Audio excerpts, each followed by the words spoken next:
Everyone, आज हम लोग का जो विषय होगा जिस पर हम लोग चर्चा करने जा रहे हैं वह है भारतीय दर्शन के अंतर्गत वेदांत दर्शन में शंकर का अद्वैत तथा रामानुज का विशिष्टाद्वैत का तुलनात्मक अध्ययन। जैसा कि आप सभी जानते हैं कि शंकर अद्वैत वेदांत के प्रवर्तक होने के कारण एकमात्र सत्ता को परम सत्ता के रूप में स्वीकार किया है, जिसे इन्होंने ब्रह्म की संज्ञा दी है। शंकर के अनुसार ब्रह्म को छोड़कर अन्य किसी भी सत्ता को स्वीकार नहीं किया है। जैसा कि इनकी प्रसिद्ध युक्ति है, ब्रह्म सत्यम जगन मिथ्या ब्रह्मो जीवो न पड़ा, अर्थात ब्रह्म सत्य है, संसार असत्य है। ब्रह्म और जीव, जीव मीन्स आत्मा, ब्रह्म और आत्मा में कोई अंतर नहीं है। आत्मा और ब्रह्म दोनों एक ही सत्ता के दो नाम। शंकराचार्य चूंकि अद्वैतवाद के प्रवर्तक थे, इसलिए इन्होंने तत्वमीमांसीय जो समस्याएं हैं, तत्वमीमांसीय जो प्रश्न है, जैसे आत्मा, ईश्वर, विश्व, इसके संबंध में इन्होंने अपने अद्वैत वेदांत के अंतर्गत कहा है कि एकमात्र सत्ता ब्रह्म जो है वही सत्य है, वही वास्तविक है। दूसरा, यह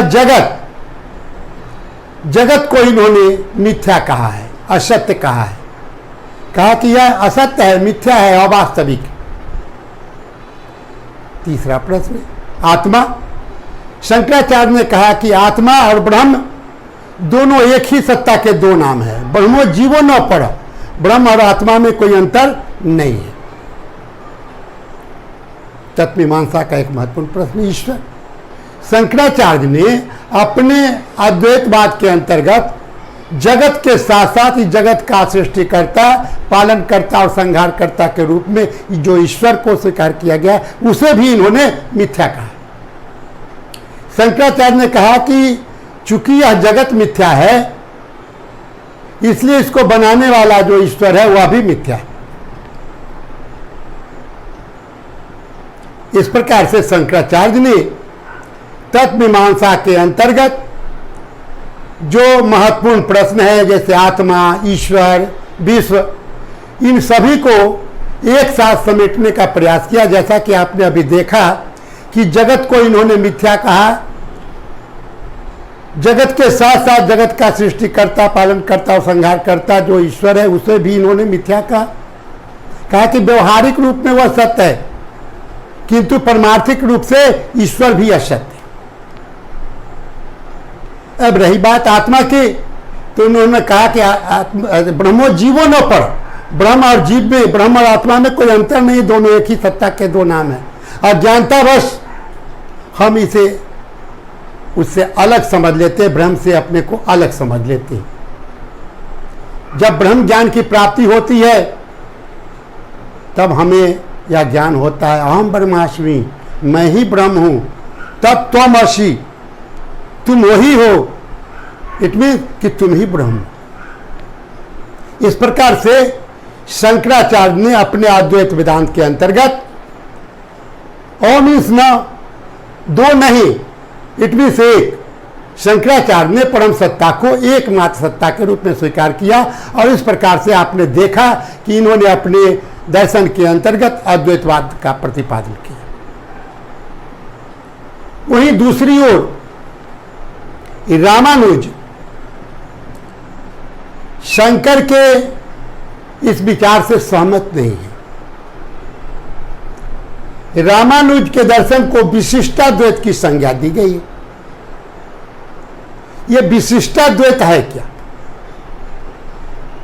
और द्वैत के अंदर विशिष्ट प्रकार का द्वैत का होना विशिष्टाद्वैत, विशिष्टाद्वैत के अंतर्गत कहा गया है कि परम सत्ता एक है। शंकराचार्य ने भी कहा और रामानुज भी कहते हैं कि परम सत्ता एकमात्र सत्ता है, जिसे शंकराचार्य ने ब्रह्म कहा, रामानुज ने भी ब्रह्म कहा। लेकिन जहां शंकराचार्य ने ईश्वर और ब्रह्म में अंतर बतलाया है और कहा है कि ईश्वर व्यवहारिक दृष्टिकोण से सत्य है, परमार्थिक दृष्टिकोण से असत्य। परमार्थिक दृष्टिकोण से एकमात्र ब्रह्म ही वास्तविक सत्य है। वहां रामानुजाचार्य ने ईश्वर को ब्रह्म से अलग न मान करके यह बतलाया है कि ब्रह्म जब सगुण रूप में आते हैं तो सगुण रूप में आकर के जगत की सृष्टि करती है, यानी इस संसार के परिप्रेक्ष्य में वह ईश्वर है और अपने वास्तविक रूप में निर्गुण निराकार रूप में यानी संसार से परे रूप में वह ब्रह्म है, निर्गुण निराकार सत्ता। इस प्रकार से हम देखते हैं कि शंकराचार्य ने जहां ब्रह्म और ईश्वर में अंतर बतलाया है, वहां रामानुज ने सबसे पहले यह कहा कि एक ही सत्ता के दो नाम हैं, ब्रह्म और ईश्वर में अंतर नहीं। अब प्रश्न उठता है कि आत्मा और यह संसार की क्या स्थिति। रामानुजाचार्य ने कहा कि ब्रह्म के अंदर दो गुण पाए जाते, चित्त और अचित। चित्त यानी चेतना। इन्होंने कहा कि ब्रह्म ने अपने चित्त अंश से आत्मा का निर्माण किया और अचित से जगत का निर्माण किया। चूंकि रामानुजाचार्य ने अद्वैत के अंदर द्वैत की बात कही है, इसलिए इनके दर्शन को विशिष्टाद्वैत की संज्ञा दी।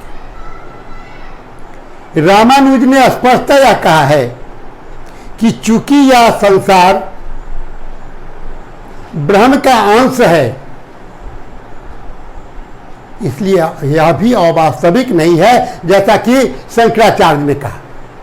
रामानुजाचार्य ने कहा कि यह संसार भी सत्य है, लेकिन पूर्ण सत्य नहीं है, सत्य का अंश है। तो एक और जहां रामानुज यह कहते हैं कि यह जगत पूर्ण सत्य नहीं है, सत्य का अंश है, लेकिन सत्य का अंश है इसलिए अवास्तविक भी नहीं है, जैसा कि शंकराचार्य ने कहा।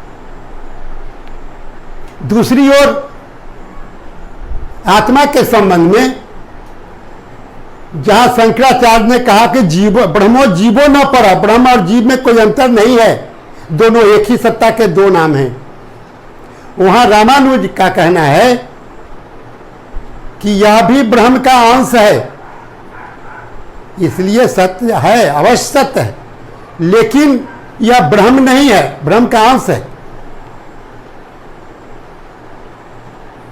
यहां इनका विचार समकालीन भारतीय दर्शन में मोहम्मद इकबाल से मिलता जुलता है। मोहम्मद इकबाल ने कहा था कि आदम को खुदा न कहो, आदम खुदा नहीं, आदम को खुदा न कहो, आदम खुदा नहीं, लेकिन खुदा के नूर से आदम जुदा नहीं। ठीक उसी प्रकार से रामानुज कहते हैं कि आत्मा ब्रह्म नहीं है, लेकिन ब्रह्म से बिल्कुल अलग भी नहीं है, क्योंकि यह उसका अंश है। जरूरत है अज्ञानता को मिटाकर अपने आप को पहचानने की।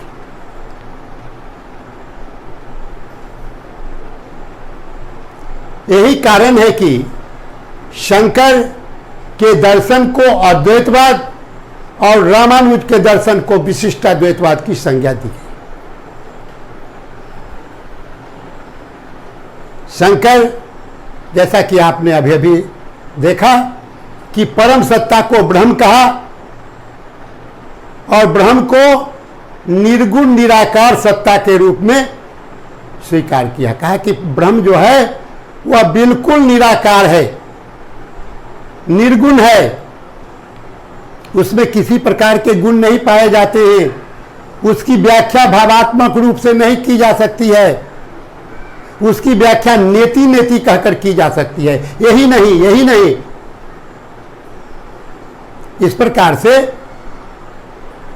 शंकराचार्य ने ब्रह्म को निर्गुण निराकार सत्ता के रूप में स्वीकार किया और उसके संबंध में कहा कि वह अवर्णनीय है, जिसका वर्णन करना संभव नहीं है। वही रामानुज चूंकि ब्रह्म और ईश्वर में भेद नहीं करते हैं, दोनों एक ही सत्ता के दो नाम बतलाते हैं। जब उसे संसार के परिप्रेक्ष्य में देखते हैं तो वह सगुण ब्रह्म ईश्वर है, और जब इसे अलग करके देखते हैं तो निर्गुण निराकार ब्रह्म निर्गुण है। तो इस प्रकार से शंकराचार्य जहां यह मानते हैं कि ब्रह्म बिल्कुल निर्गुण निराकार है, उसकी व्याख्या नेति नेति कहकर की जा सकती है, उसका वर्णन करना संभव नहीं है।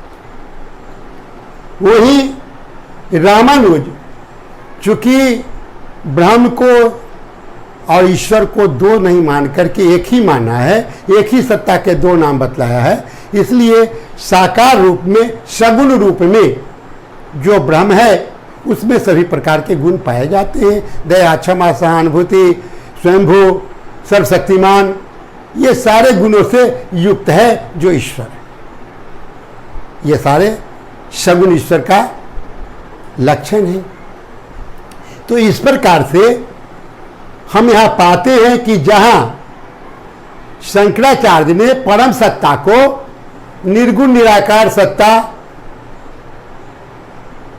ब्रह्म के रूप में स्वीकार किया है, वहां रामानुज ने परम सत्ता को यद्यपि कि ब्रह्म ही कहा है, लेकिन ब्रह्म को निर्गुण निराकार सत्ता तब मानते हैं जब वह संसार से अलग करके परे रूप में जब देखते हैं, जब उसे संसार के परिप्रेक्ष्य में देखते हैं तो वह सगुण। इस प्रकार हम पाते हैं कि शंकर और रामानुज के दर्शन में जहां ईश्वर को लेकर के अंतर पाया जाता है, रामानुज ब्रह्म और ईश्वर दोनों को एक ही सत्ता के दो नाम बतलाते हैं, और शंकराचार्य ने अपने दर्शन में ईश्वर को व्यवहारिक रूप से सत्य मानते हैं, परमार्थिक रूप से उसे सत्य नहीं मानते।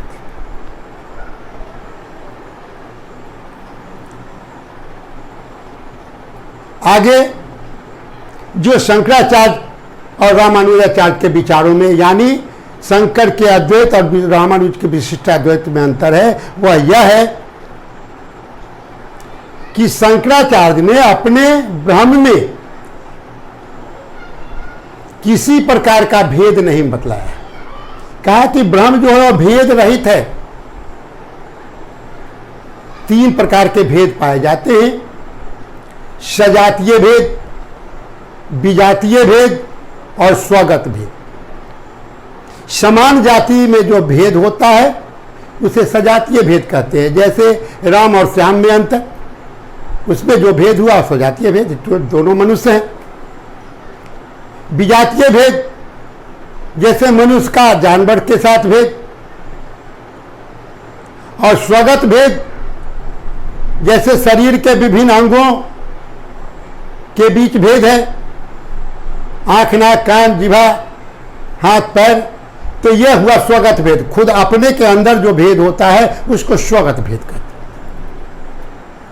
शंकराचार्य ने अपने ब्रह्म को भेद रहित कहा है कि न तो उसमें सजातीय भेद पाया जाता है, न विजातीय भेद पाया जाता है, और न स्वगत भेद पाया जाता है। लेकिन रामानुज अपने दर्शन में ब्रह्म में स्वगत भेद को स्वीकार किया है।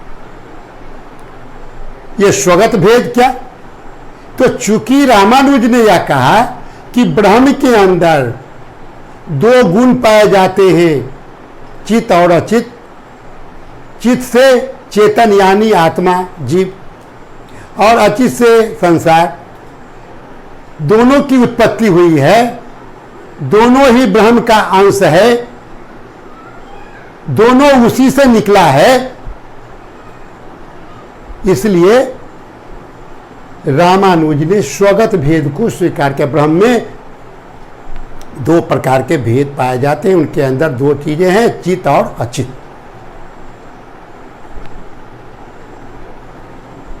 आगे हम देख रहे हैं कि शंकर और रामानुज का जो दर्शन है, उस दर्शन में इस बात को लेकर भी अंतर है कि शंकराचार्य ने कहा कि मोक्ष की अवस्था में आत्मा परमात्मा में विलीन हो जाती, क्योंकि आत्मा ही ब्रह्म है। जब हमें आत्मज्ञान हो जाता है तो उस समय अहम ब्रह्मास्मि, मैं ही ब्रह्म हूं, ऐसा भान होने लगता है और आत्मा और ब्रह्म में कोई अंतर नहीं रह जाता।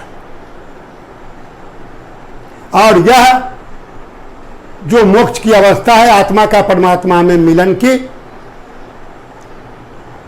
यह ज्ञान के द्वारा संभव है, तात्विक ज्ञान के द्वारा। जब हमें आत्मज्ञान हो जाता है तो आत्मज्ञान के पश्चात आत्मा और ब्रह्म में कोई अंतर नहीं रह जाता है, और यही मोक्ष की अवस्था है। वहां रामानुज का कहना है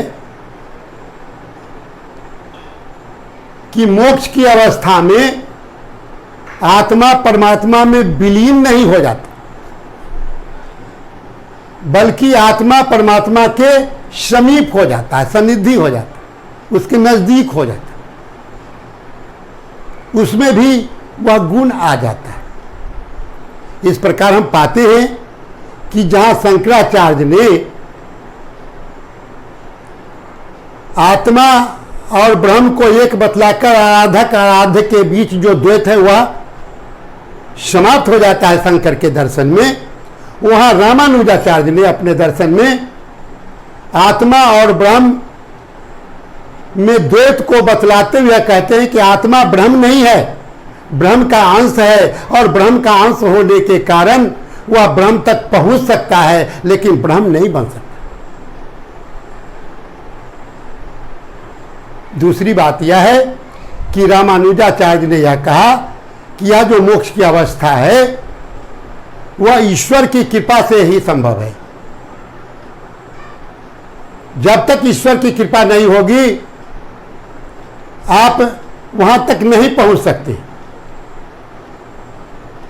इस प्रकार हम पाते हैं कि जहां उन्होंने केवल आत्मज्ञान की बात कही शंकराचार्य के आत्मज्ञान के द्वारा ही मोक्ष संभव है, वहां इन्होंने कहा कि नहीं, मोक्ष की प्राप्ति हेतु ज्ञान तो आवश्यक है ही, लेकिन ज्ञान के साथ साथ ईश्वर की अनुकंपा का होना भी, जब तक उसकी कृपा नहीं होगी मोक्ष की प्राप्ति नहीं हो सकती।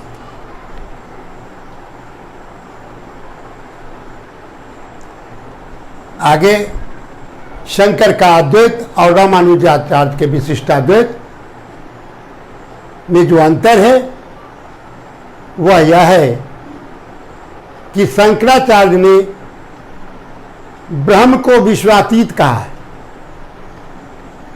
विश्वातीत का अर्थ है विश्व से परे, वह विश्व में नहीं है। वहां रामानुजाचार्य ने ब्रह्म को विश्वव्यापी और विश्वातीत दोनों माना है। आप ध्यान देंगे कि ऐसा रामानुजाचार्य क्यों मानते। इसका मूल कारण यह है कि चूंकि रामानुजाचार्य ने ब्रह्म और ईश्वर में भेद नहीं किया है, दोनों एक ही सत्ता का दो नाम बतलाया है, जब उसे संसार के परिप्रेक्ष्य में देखते हैं तो वह ईश्वर है, और इससे परे करके देखते हैं तो वह ब्रह्म है। तो चूंकि वह संसार के परिप्रेक्ष्य में,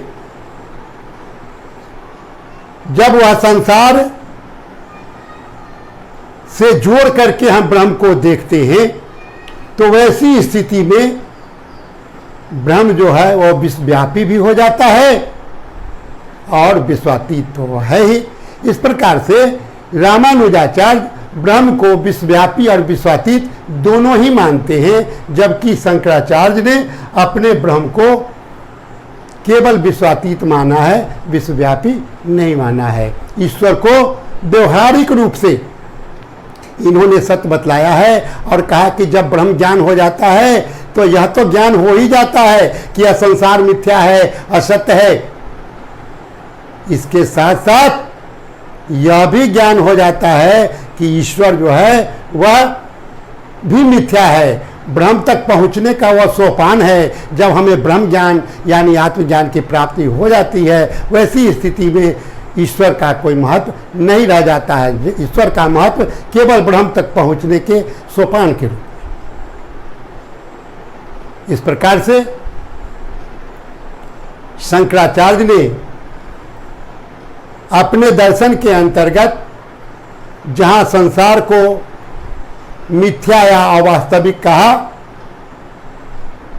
और कहकर के यह बतलाने का प्रयास किया कि यह जो संसार है वो अवास्तविक है, मिथ्या है, असत्य है। हालांकि शंकराचार्य की इस बात को समझना बड़ा ही कठिन है, खास करके सामान्य लोग उनकी ये बात को नहीं समझ पाते। इसलिए जब शंकराचार्य ने इस बात को रखा, अपनी युक्ति को जब लोगों के सामने रखा कि ब्रह्म सत्यम जगन मिथ्या ब्रह्मो जीवो न पड़ा, तो लोग यह समझने लगे कि शंकराचार्य आखिर ये संसार को मिथ्या असत्य कह रहे हैं, गड़बड़ तो नहीं होगा, पगला तो नहीं गए। इनकी हंसी उड़ाने लगे लोगों ने।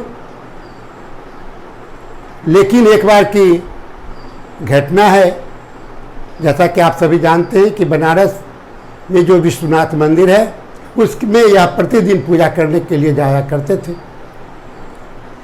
एक दिन की घटना है कि जब यह जा रहे थे तो पीछे से सांड जो है इनका पीछा किया। तो पहले तो यह धीरे धीरे अपने रफ्तार को तेज किए, लेकिन वह जब देखे कि बहुत समीप आ गया तो दौड़ना शुरू कर दिए।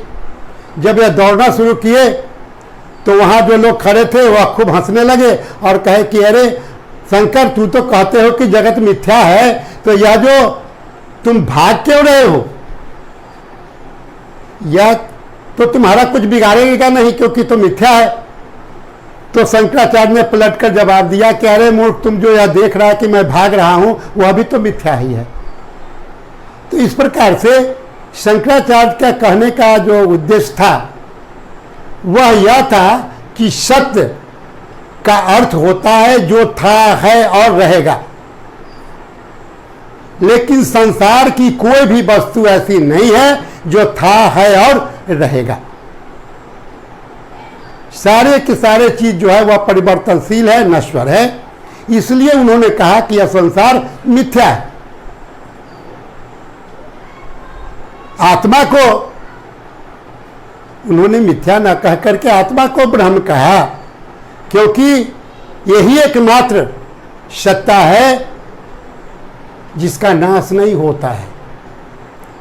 शरीर का नाश होने के बाद भी आत्मा का एग्जिस्टेंस कायम रहता है, क्योंकि यह सत्य है। इसलिए शंकराचार्य ने अपने अद्वैतवाद के अंतर्गत ब्रह्म और आत्मा को एक बतलाया और कहा कि दोनों एक ही सत्ता का दो नाम है। इसके अतिरिक्त यह जो संसार में जितनी भी चीजें हैं यह पूरा संसार ही परिवर्तनशील है और नश्वर है, शाश्वत तो यहाँ कुछ है नहीं, इसलिए संसार मिथ्या है।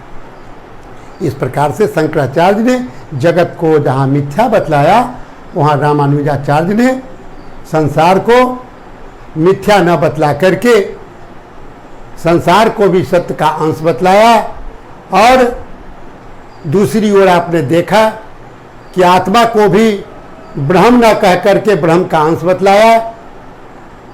ईश्वर के संबंध में जो शंकराचार्य ने कहा कि ईश्वर व्यवहारिक रूप से सत्य है, उस समस्या का भी समाधान रामानुजाचार्य ने अपने दर्शन में किया और कहा कि ब्रह्म और ईश्वर में कोई भेद नहीं है। जब संसार के परिप्रेक्ष्य में देखते हैं तो सगुण ब्रह्म ब्रह्म जब सगुण रूप धारण करता है तो सगुण ब्रह्म जो है वह ईश्वर है और इस संसार से परे रूप में वह निर्गुण निराकार सत्ता है। इस प्रकार से हम पाते हैं कि इन सारी समस्याओं का निराकरण रामानुजाचार्य ने अपने विशिष्टाद्वैत के अंतर्गत किया और साथ ही साथ आराधक और आराध्य के बीच जो द्वैत है, दो धार्मिक भावना को संतुष्ट करने हेतु आवश्यक है, वहाँ आराधक और आराध्य के बीच द्वैत को भी कायम रखा और साथ ही साथ रामानुजाचार्य ने ईश्वर को मिथ्या न बतलाकर ईश्वर को भी सत्य बतलाया, चूँकि ईश्वर और ब्रह्म में कोई अंतर नहीं है। इस प्रकार हम देख रहे हैं कि शंकर का दर्शन और रामानुज का दर्शन जो अद्वैत और विशिष्टाद्वैत के नाम से जाना जाता है, उसके बीच मौलिक रूप से यही अंतर है। That's all. फिर अगले क्लास